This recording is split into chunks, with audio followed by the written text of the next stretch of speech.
काका काका बडीशेप घ्या. नाही नको. काका तुम्ही कसल्या एवढ्या विचारात आहात? काही नाही. आज विचार करत होतो की या घराने आणि आपण तारावरती खूप अन्याय केलाय.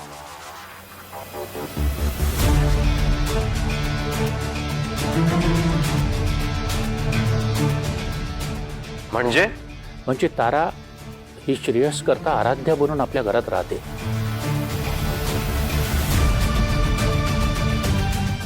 तिला देऊ केलेल्या 50 लाखातल्या एकाही रुपयाला तिने हात लावलेला नाही. तरीही तिला दुय्यम वागणूक दिली जाते. पोलिसांनी सोडलं तरी घरातले प्रत्येक जण तिच्याबरोबर संशयानेच वागतोय.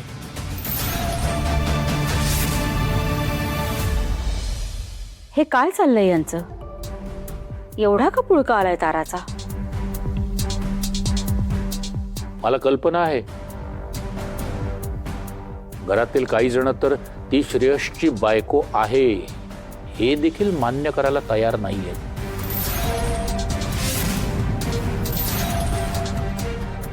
सत्य हेच आहे की ती श्रेयसची बायको आहे.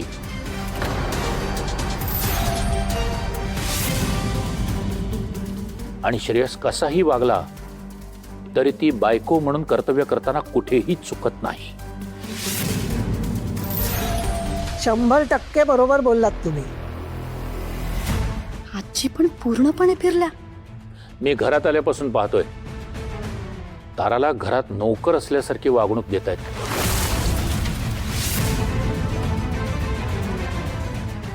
मग ती घर सोडून गेली तर त्यात चुकलं काय तिचं? घरातल्या प्रत्येकाची तिच्या बाबतीत काही ना काहीतरी कंप्लेंट ही आहेच.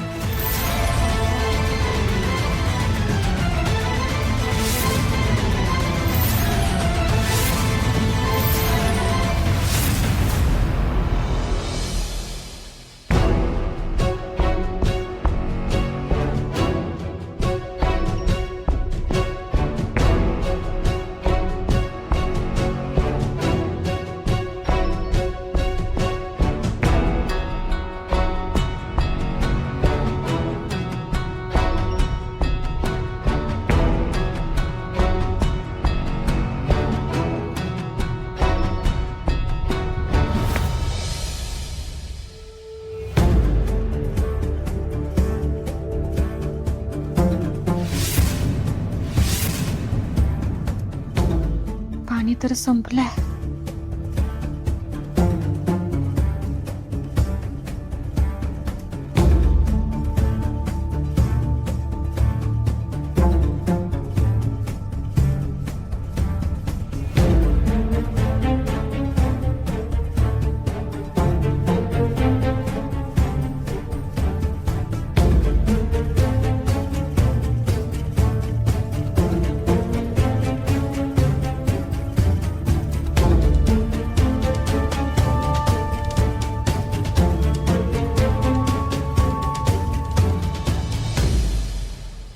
आता मगाचच पाना श्रावणी, तुम्ही ताराला चक्कर आली, तोल जाऊन पडणार होत्या तेव्हा तुम्ही पुढे होऊन त्यांना मदतीचा हात द्यायला हवा होता, पण तुम्ही तसं नाही केलं. हे तुमचं वागणं योग्य होतं?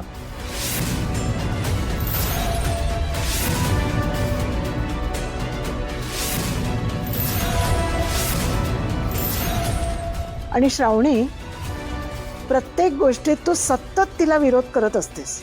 आजी असो, नाही झालं ते झालं. पण आता मी काय सांगतोय ते नीट लक्ष देऊन ऐका.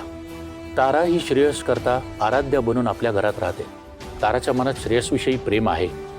ती श्रेयस करता काहीही करेल, अगदी जीवाची पर्वा न करता. हे तरी तुम्हा सगळ्यांना मान्य आहे? मग तिच्या बाबतीतल्या बाकीच्या शंका बाजूला ठेवा. घराने सुनांना प्रेम लावलं तर सुना देखील घरावर प्रेम करतात. तेव्हा यापुढे या घरात तिच्याशी कोणीही असं वागणार नाही की तिला हे घर सोडून जावंसं वाटेल.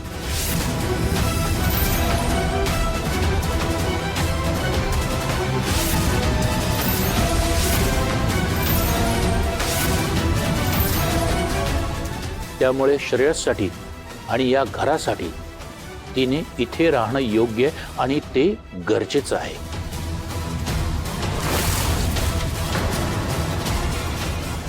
सॉरी आई, तुम्ही या घरातल्या मुख्य, तरी मीच स्वतः फतवा काढून अधिकाराने बोलतोय. माफ करा. अहो नाही हो, आज अरविंद घरात असता तर त्यांनीही हेच केलं असतं.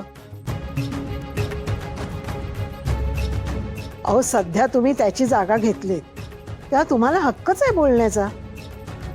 आणि चुकीचं बोलला असतात तर अडवलंच असतं ना मी. नाही पण तुम्ही बरोबर बोलताय. अहो जे माझ्या नजरेत नाही आलं ते तुम्ही बरोबर बोललात. यापुढे या घरात ताराशी कुणीही चुकीचं वागणार नाही.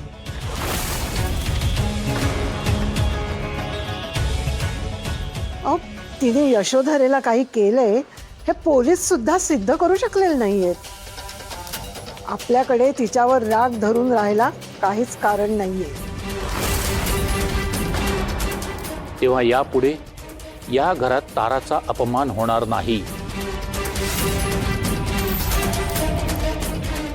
तिला सगळ्यांकडनं चांगलीच वागणूक मिळेल.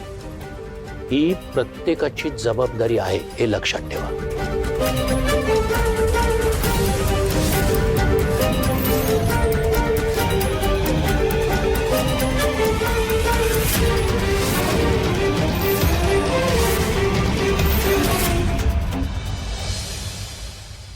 श्रावणी, अगं काय श्रावणी, श्रावणी काय झालंय तू? श्रावणी, याला काय अर्थ आहे अक्षय? श्रावणी आता काय झालंय?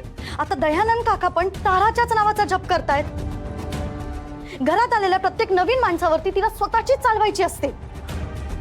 इतके दिवस दयानंद काका फक्त माझं कौतुक करत होते, आणि ही तारा त्यांच्याकडचं गिफ्ट नकोय आणि म्हणे काय तर हिच्यावरती हात टाकतात. काही वाटेल ती बोलली आहे त्यांच्याबद्दल, आणि तरीही काका आता तिच्या बाजूने बोलतायत. जणू काही या जगात कोणीच नाही तिच्याशिवाय.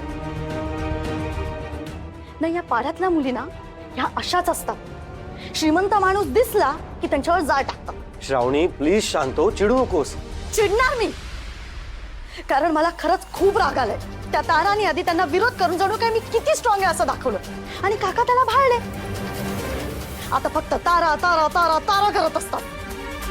तिच्याबद्दल कोणी काही बोलायचं नाही, तिच्याशी वाईट वागायचं नाही.